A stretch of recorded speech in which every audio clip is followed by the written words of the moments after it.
So we're very pleased today to have with us Abby Ferris, who is the recreation lead for memory care, Bartram Way, over in Preston. And just a little bit about her background. You know that she has her BS in psychology and her master's in geriatric psychology. She started in geriatric psych in a behavioral hospital and then moved into dementia care shortly after moving to Pennsylvania. So we are so honored to have her with us today. So Abby, can you please tell us a little about the general day-to-day program layout that you have?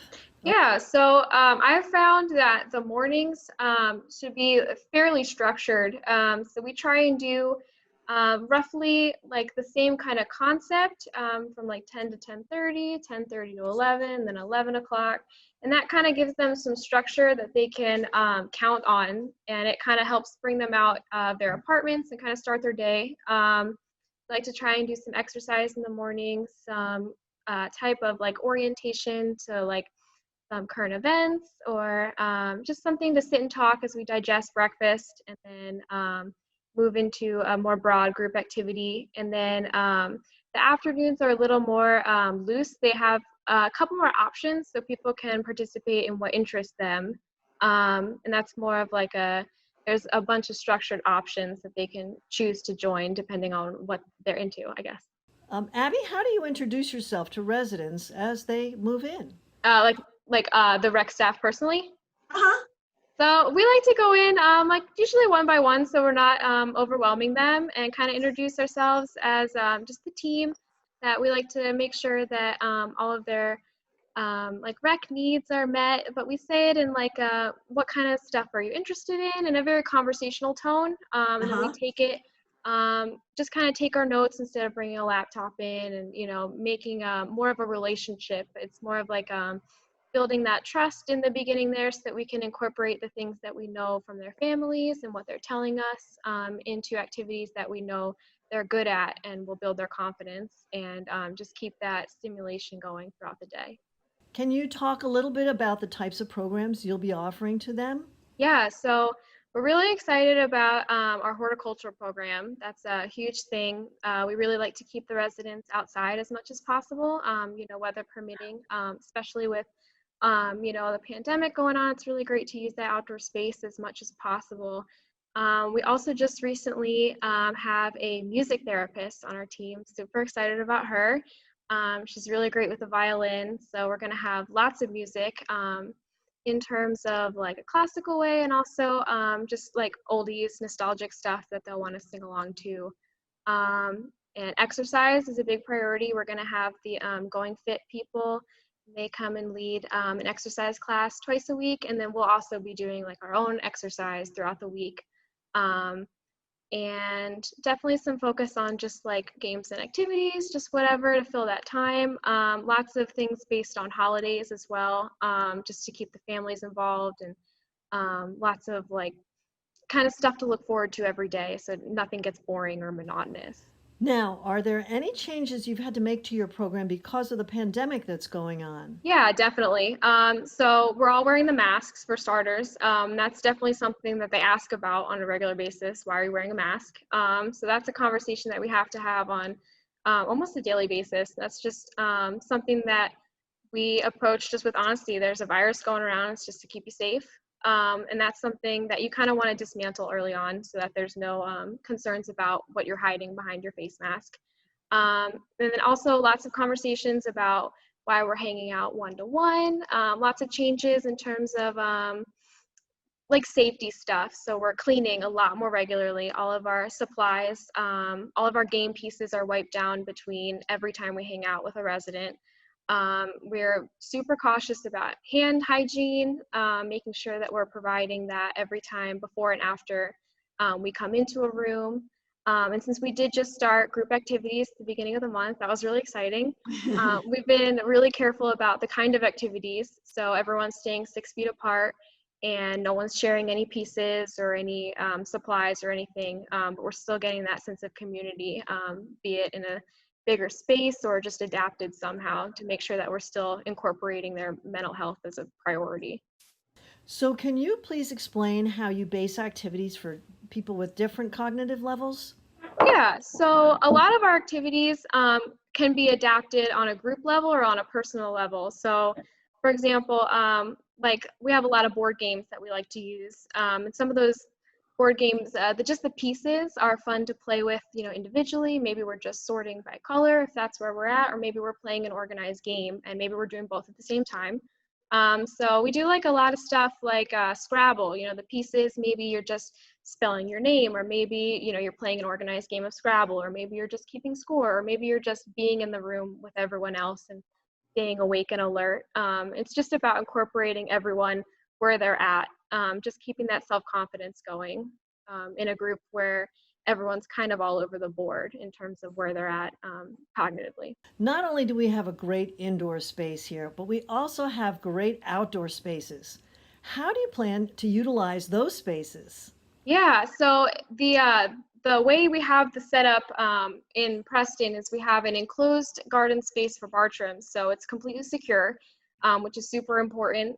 So that space is really to be used whenever they want, so we can just go out with them and just help encourage them to use that space. We have the raised beds in the back, which is going to be so great for gardening. Flowers or plants or vegetables or whatever they're into. And that's where Cheryl is so great with the horticultural program. It's so great to get them involved with the, just raising those plants. And that space is since it's like covered, like the patio is covered, it'll be Mm-hmm. great for just sitting out there and listening to music, or just doing activities that we could be doing inside, just enjoying the outside whenever the weather provides. And I know after COVID, you have other things planned, intergenerational programs, things like that. Can you talk a little bit about those plans? Yeah, so I know that Elsa has a great program with local schools where they have like a pen pal program. I would love to get that going, and then also have the kids come for like intergenerational relationships as soon as possible. I know that that's not in the stars right now, but in the future that would be so great. Just to have, just it benefits the kids as much as it benefits the adults. So just keeping that relationship there so that they can just remember, like, it's a nostalgic thing, remembering having their own kids, remembering their grandkids. It's just really important to keep those relationships. And then just being out in the community, like bus trips, hoping to do like scenic drives, which will be more possible probably sooner than other things. So we won't be needing to get out of the car. Just like really enjoying, because Westchester is such a beautiful area. There's so many great places to drive through. So we can just enjoy being out and looking out the windows, or we can actually go places as the time allows, or as things change in the country. But for now, super excited to get out in the community and involved for sure. And how about pets? I know we can't have them right now with everything going on, but what about after the pandemic? Yeah, so I love dogs. I would bring my own dog in, but he's crazy, so that would be a horrible idea. But um, so I think we have in the past done like an SPCA partnership. So I would love to get that going as well over in Preston. I love the like registered therapy dogs as well. They're a lot of fun. The residents have always engaged really well in my history, in my experience. They have always loved to pet the dogs or whatever comes in really, but the dogs especially. So that's something that I would love to get on a regular basis as soon as possible. Yeah. We have some people who have asked us the question of how is someone who's used to going in and out of the building, and how is that person going to let the staff know that they would like to go outside? So the way the layout of Bartram is actually super conducive to that. The doors to the patio are directly across from the nurses station. So they have like a glass type thing where they can see out even if the door is closed for whatever reason, which it never has been. They can see right to those doors. So as soon as mom heads over there, they can meet her and help her out there and just kind of assist that outdoor time however she needs it to be. What are some of the more unique techniques that you've developed over the years? Maybe there's something that stands out in your mind. Yeah, the first thing that comes to mind is something I've done in the past. I haven't done it here just because it's a group activity and it hasn't been a thing yet. I did these like marshmallow Olympics, and it was so ridiculously silly that they were really into it because it was just like the concept of it was so ridiculous. We had all these little mini marshmallows, and we made as a group project, we made these slingshots, and we put targets all over the walls, and we were just shooting marshmallows like for like an unreasonable amount of time. Like it was just marshmallows everywhere for like 3 hours, and it was so That's fun. great. And it was like you didn't have to do anything. If you just wanted to sit there and eat marshmallows, it was hilarious. If you wanted to play the game, it was hilarious. And it was just super accessible to everyone because I mean, it's who doesn't like marshmallows? So that's like the number one thing that comes to mind with like unique. As far as like recurring, um, I like the stuff where it's like as you get started, it brings up more memories. So we find like music trivia is super important. So it's something that can Okay. start as an organized activity and then kind of like morphs into however they want it. I've also been really partial to like current events. And it's not obviously current events as we know them because that can be like a little much, a little overwhelming. But I've always loved to do, like I'll pull 5 ridiculous news stories off the internet, and it's always something like someone found a message in a bottle from, you know, the 60s, and so-and-so won the lottery 3 years in a row, and it's just stuff that, like, just weird news, and it's stuff that we love to talk about, and it always leads to hypotheticals and just very nostalgic conversations. So we love to get started that way. Just the group discussions are really important. How does it work with tracking where someone is and what they're doing at a certain time of the day? So as far as us keeping track of him, it's a secure unit. So there's no worry about him wandering off. We also have the Wander Guard system, which helps us keep track of where he is within the secure unit. So if he got too close to a door, it would send an alarm and alert. So we're 100% aware of where he is always.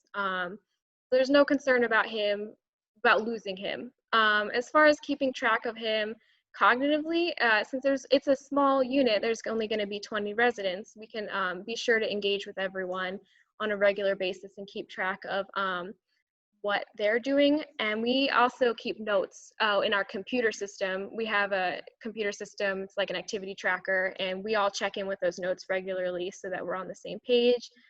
So we're not, kind of double dipping, so that we're aware of, so we're not, bombarding with the same questions. We're all on the same page 100% of the time. So we can approach him with successful stuff that's worked in the past.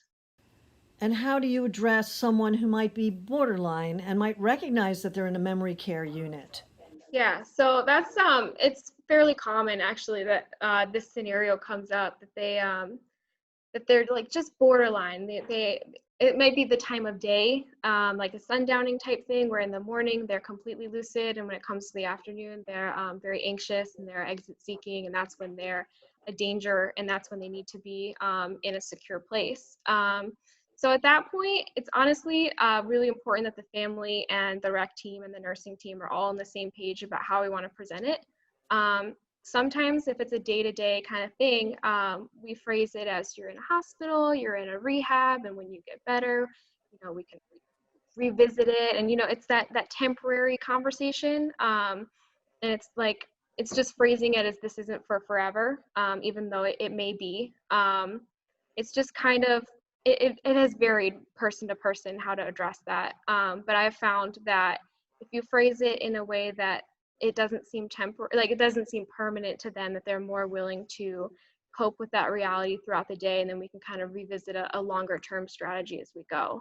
Some residents, in my experience, have thought that the place is a hotel, and that has really helped. So we can phrase it as you have room service, and I'm just here to make sure you have all the events, and I'm just kind of the coordinator of the hotel. And it's very easy to just kind of pick a theme that works, and we can see if that works long term, and if not, we can choose a new strategy the next day. Thank you, Abby, so much for joining us today. Thank you. We really appreciate your energy and you're taking the time to explain programming because that's such an important part of a program for memory care. And as we go along, I'll be sending out like a newsletter, and my goal is always to try and highlight what we're doing and like the science behind why I chose it. So it's not just like Great. doing whatever we want, like thinking about why we do what we're doing, and just I'll try and get to know people through that newsletter as best as I can until we can all meet in person, which would be great in the future. But until then, I am here digitally always. Thanks, and we look forward to talking to you again in the future.